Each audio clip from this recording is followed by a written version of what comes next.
Hi, my name is Ola and I'm disabled and I post videos about my life with my disability on this YouTube channel. So today I wanted to talk to you about how I kind of accepted my disability and accepted my other insecurities. And I just wanted to give you some tips and advices on how you can do it as well, because maybe it's just gonna help you. Okay, so the first thing is that I'm not just gonna tell you love yourself, accept your body, love your disability, because it doesn't work that way. You're not gonna go straight from hating your body or not liking your body to loving it. I'm a huge supporter of body positivity movement, but I feel like body neutrality should also be talked about more, because it helped me a lot. It helped me to understand that I don't have to go from hating my body straight to loving my body and being body positive about my body. I feel like most people would advantage from knowing that they can go through not hating and not loving their body, just being neutral about it. They can stay there, they don't have to go to loving their body, they can just have no feelings about their body, and that's just better than hating their body. So that's why I think I'm gonna give you tips on how to go from being insecure about your body and not liking your disability and not accepting your disability to being neutral about it rather than to loving it. So the first thing, unfortunately, is getting out of your comfort zone, and it's gonna depend on what you're insecure about or what your disability is. So I'm not gonna tell you exactly how to do it, but I'm gonna tell you how I did it, kind of accidentally, kind of not thinking about. So what I always hated was wearing short sleeves around people who I didn't know, especially because I didn't like the way my hands looked like, my arms looked like. So I just always preferred wearing long sleeves or hoodies with pockets so that I didn't have to show my hands at all. But then when I moved to another country to study there, I just felt like I want to do something new with my wardrobe. I want to change my clothes a little bit, and I still have a lot of long sleeves, but I bought a lot of new t-shirts when I moved then, and I just wanted to wear them, so I just started wearing them. Even though I felt insecure about it at the beginning, I was still wearing them. Even if I wasn't wearing them outside, I was wearing them around the house, and that way I was kind of normalizing it for me, for my own eyes, that I look that way. Because I feel like the first thing you have to do is kind of normalize the way you look to yourself. So I've never tried it, but I've heard a lot of people saying that, for example, dancing in front of the mirror helps them a lot because they can just see their body moving, and they're also having a lot of fun because they're dancing, and that just helps them accept their own body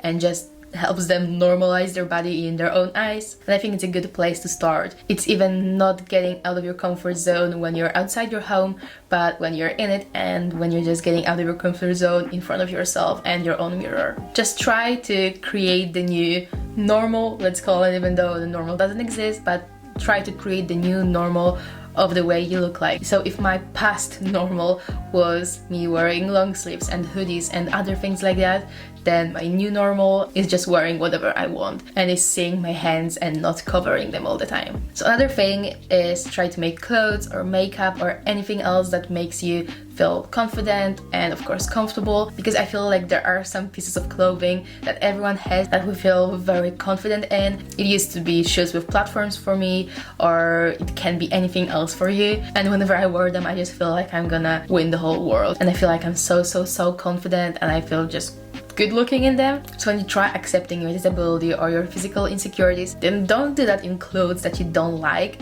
and don't wear things that you don't like, because if you feel something that you don't feel confident in, and you also don't feel confident in your own skin because you don't like some physical part of yourself, then you're just not gonna accept your insecurities. At least one part of you has to feel confident, so that the only comfort zone you're getting out of is the insecurity one. But also, don't cover your insecurity, like I said before.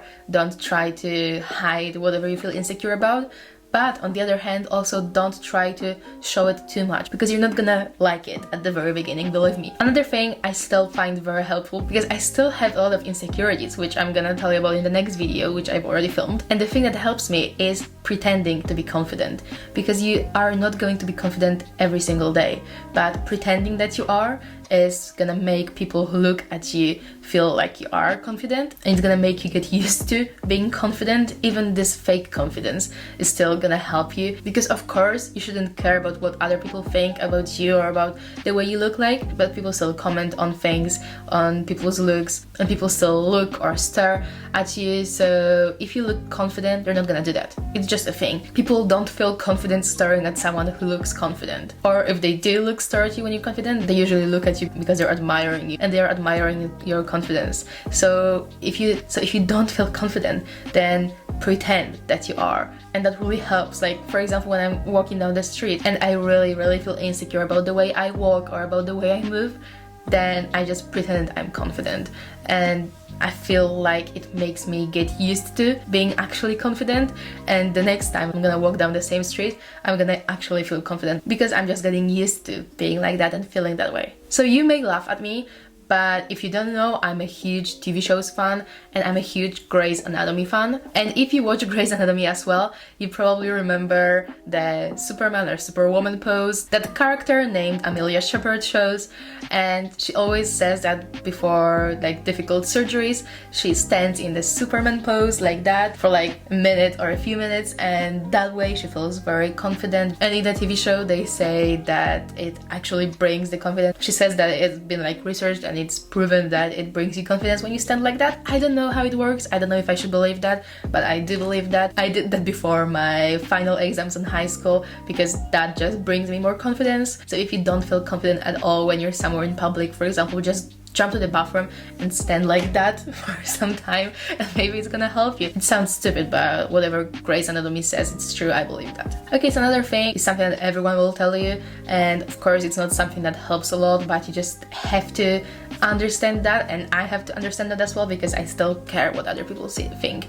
And of course it's just don't care what other people think, because if you don't care what other people think, then you're not gonna be as insecure about things that you feel insecure about it now. So I've noticed a progress in myself. For example, when I like some piece of clothing and my mom or my family or my friends don't like it, but I really like it and I really want to wear it, and I used to feel like if they don't like it, then I'm just not buying it, I'm not gonna wear it. But now I just don't care. If I like something and I feel confident in it, and I feel like I look really good in it, then I'm just gonna buy it and I'm gonna wear it, and I don't care even what my friends and family says about it. And try doing that. Try being this like rebel kind of person who, you know, goes against what your family or friends say about your body. If you feel comfortable wearing something or looking in a certain way, then just do it and don't care what they say or what they think, because it's not their body, and you know best what's good for you. You know best what you feel confident doing or what you feel confident not doing. So just only care about your own opinions about your own body, and don't let people bring you down, especially not your friends or family,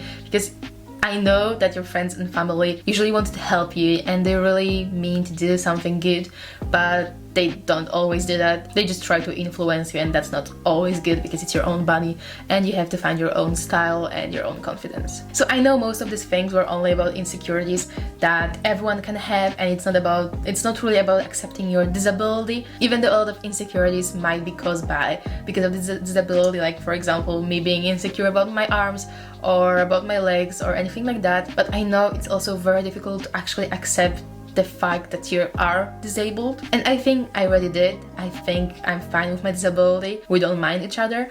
So I have just a few short tips that I wanted to tell you, because I don't know, maybe it's gonna help someone. So of course the first thing is try to find positives in your disability, and you may want to watch my video, which I'm gonna link here. It was one of my first videos that I filmed for this YouTube channel, and I think it actually helped me a lot, because I thought about filming a video about things that I love about my disability, but then I sat down to write them down. I was like, oh well, but I don't know what I like about my disability, and I was figuring it out for like a few days, and I think it actually helped me to understand that I do like some things about my disability. So you may want to do the same. You don't have to film a video about it, but just maybe write down things that you just like or love about your disability.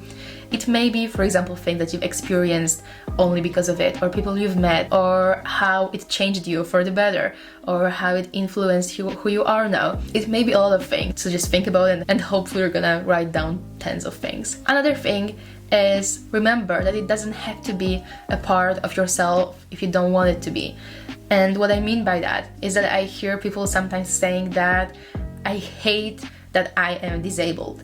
And it's a language thing, but instead of saying I hate that I'm disabled, just maybe think about yourself not as a disabled person, but as a person with a disability, because that way you're not gonna say that you hate yourself being disabled, but you hate your disability. And of course it's not good. I'm not saying that you should hate your disability, but that way you don't hate on yourself, because it's not that you hate yourself, you just hate your disability.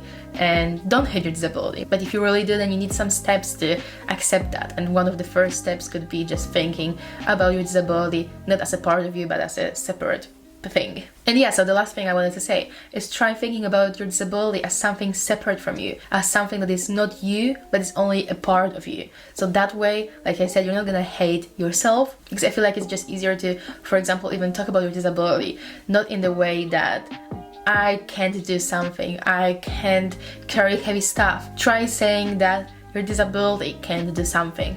I'm not sure if it's gonna help you. I think it kind of helped me, because it was like the first step to stop thinking that it's me that is something wrong about, because that's what I thought. And then I was thinking that, oh yeah, it's not me, it's just my disability. And right now I like my disability and I like that it's a part of me, so I don't mind saying that it is a part of me, and I don't mind saying that I am a disabled person. But maybe for you at the very beginning it's gonna be easier to just say you're a person with a disability and not treat it as a very important part of yourself. Thank you so much for watching. I really hope it helped you at least a little bit, and let me know in the comments what other videos you'd like me to film.